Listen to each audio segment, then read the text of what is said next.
Moving on, సుమారు 13,000 కోట్లతో చేపట్టిన గ్రీన్ అమోనియా ప్రాజెక్టుకు కాకినాడలో శ్రీకారం చుట్టారు CM Chandrababu Naidu. Deputy CM Pawan Kalyan ప్రాజెక్టుకు శంకుస్థాపన చేశారు. అనంతరం ఆ సభలో పవన్ మాట్లాడుతున్నారు. లైవ్లో చూద్దాం.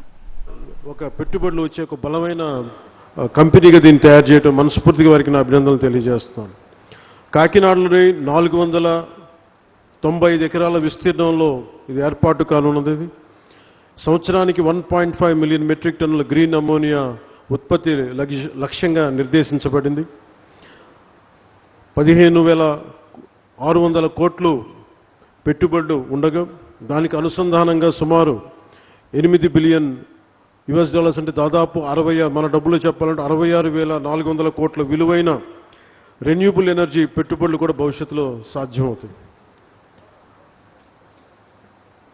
2027 చివరి తొలి దశ కమిషనింగ్ లక్ష్యంగా రెన్యూబుల్ ఎనర్జీ ఆధారిత క్లీన్ ఎనర్జీ కేంద్రంగా ఈ ప్రాజెక్టు రూపుదిద్దుకోబోతుంది. ఈ నిర్మాణ దశలో మొన్న మధ్యన మాట్లాడుకుంటూ ఉంటే అనిల్ గారితో ఎంతమందికి ఉపాధి కల్పిస్తుంది అని అంటే, నిర్మాణ దశలో దాదాపు 8,000 మందికి, అలాగే ఆపరేషన్ దశలో దాదాపు 1,500 మందికి ప్రత్యక్ష ఉపాధి, పరోక్షంగా దీన్ని ఆధారం చేసుకుని కొన్ని వేల మందికి దీర్ఘకాల ఉపాధి అవకాశాలు సృష్టించే ప్రాజెక్టు మనస్ఫూర్తిగా విజయవంతం కావాలని దీనికి వ్యవస్థాపకులైన చైర్మన్ శ్రీ చలమలశెట్టి అనిల్ గారికి, మహేష్ గారికి మనస్ఫూర్తిగా నా శుభాకాంక్షలు తెలియజేస్తాను. గౌరవ ప్రధానమంత్రి శ్రీ నరేంద్ర మోదీ గారి సారథ్యంలోని కేంద్ర ప్రభుత్వ సహకారంతో గౌరవ ముఖ్యమంత్రి శ్రీ చంద్రబాబు నాయుడు గారి నాయకత్వంలోని కూటమి ప్రభుత్వం పర్యావరణాన్ని పరిరక్షించుకుంటూ అభివృద్ధిలో రాష్ట్రాన్ని అగ్రగామిగా నిలిపే దిశగా అడుగులు వేస్తోంది. ఈ ప్రయత్నాల్లో భారతదేశం పెట్టుకున్న లక్ష్యంలో జీరో నెట్ ఎమిషన్కి భాగంగా ఈ ప్రయత్నాల్లో గ్రీన్ అమోనియా ప్రాజెక్ట్ చాలా కీలకమైన అడుగు. రెన్యూబుల్ ఎనర్జీ రంగాన్ని ప్రోత్సహిస్తూ ఈ రంగంలో ఆంధ్రప్రదేశ్నే దేశంలో మొదటి స్థానంలో నిలపాలన్నదే ఈ నారా చంద్రబాబు నాయుడు గారి నాయకత్వంలోని కూటమి ప్రభుత్వం లక్ష్యం. దానికి ఈరోజు గ్రీన్ ఎనర్జీ దీనికి ముందడుగు వేయటం చాలా చాలా ఆనందదాయకం. Andhra Pradesh integrated clean energy policy 2024 కింద ఆ దిశగా ప్రభుత్వం వేసిన బలమైన అడుగు Andhra Pradesh integrated clean energy policy 2024. ఈ పాలసీ రాష్ట్రాన్ని భవిష్యత్ రెన్యూబుల్ ఎనర్జీ సామర్థ్య కేంద్రంగా, రెన్యూబుల్ ఎనర్జీ వనరుల ఉత్పత్తి హబ్గా షేప్ తీసుకోబోతా ఉంది. గ్రీన్ హైడ్రోజన్, గ్రీన్ అమోనియా వంటి క్లీన్ ఎనర్జీ ఉత్పత్తికి అనుకూలమైన వాతావరణాన్ని కల్పించగలిగితే మనకి ఇన్వెస్టర్స్లో చాలా విశ్వాసం పెరుగుతుంది. క్లీన్ ఎనర్జీ పాలసీ ద్వారా ఇప్పటికే ఎన్డీఏ కూటమి ప్రభుత్వం విధానపరమైన స్పష్టత ఇచ్చింది.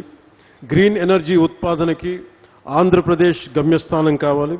అదే నారా చంద్రబాబు నాయుడు గారి నాయకత్వంలోని కూటమి ప్రభుత్వ విధానం.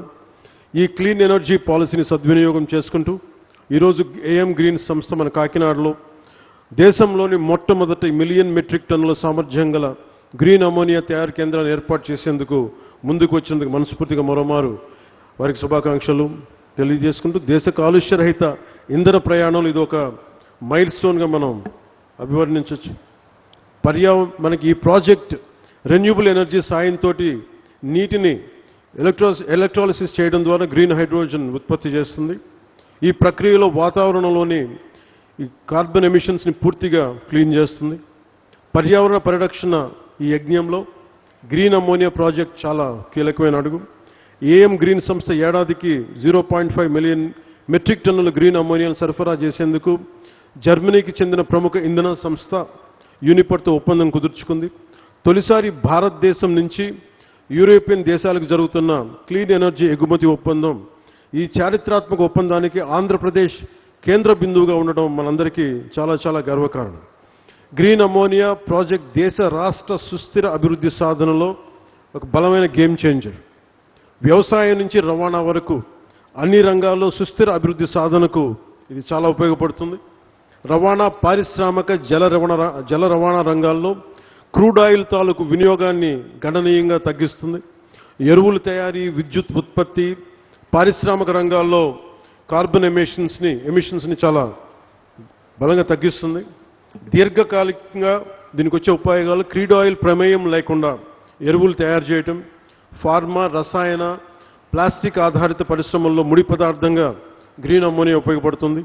దీంతో పాటు వాతావరణంలో కార్బన్ ఎమిషన్స్ని తగ్గించడం ద్వారా 1 సెంటీగ్రేడ్ మార్పు వచ్చినా కానీ చాలా బలమైన మార్పు తీసుకుంటుంది. ఉదాహరణకి ఎందుకు వీళ్ళందరూ మనందరికీ సగటు మనిషికి అర్థం కావడానికి చెప్తున్నాం. మనకి పిఠాపురంలోనే చూశారు, సముద్రం ముందుకు వచ్చేస్తూ ఉంటుంది. దీనికి 2-3 సెంటీగ్రేడ్స్ భూ ఉష్ణోగ్రత పెరగగానే సముద్రం అక్కడ ఐస్ కరిగి మనకి సముద్ర మట్టం పెరిగిపోతూ ఉంటే ఇలాంటివన్నీ తగ్గించడానికి ప్రపంచ దేశాలన్నీ కలిపి తీసుకున్న నిర్ణయం భూ ఉష్ణోగ్రత తగ్గించాలని. దానికి ఈ క్రూడ్ ఆయిల్ ప్రమేయం లేకుండా ఎలాంటి ఆల్టర్నేటివ్ ఎనర్జీస్ తయారు చేయాలి, గ్రీన్ ఎనర్జీ ఎలా తయారు చేయాలి, దాంట్లో భాగంగానే ఇవన్నీ స్టార్ట్ అవుతుంది. గ్రీన్ అమ్మోనియా ప్రాజెక్టు స్టార్ట్ అయింది ఇక్కడ. దీనివల్ల రాష్ట్రానికి ఎన్నో దీర్ఘకాలిక లాభాలు కలిగినాయి.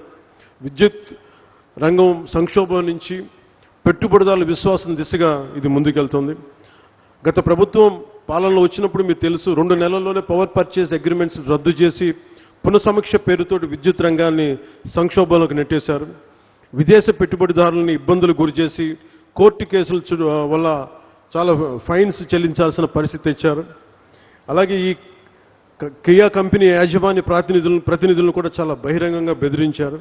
కానీ ఈ సందర్భంగా మేము గౌరవ నారా చంద్రబాబు నాయుడు గారి నాయకత్వంలో కూటమి ప్రభుత్వం పెట్టుబడిదారులని వేధించదు, అండగా నిలబడుతుంది.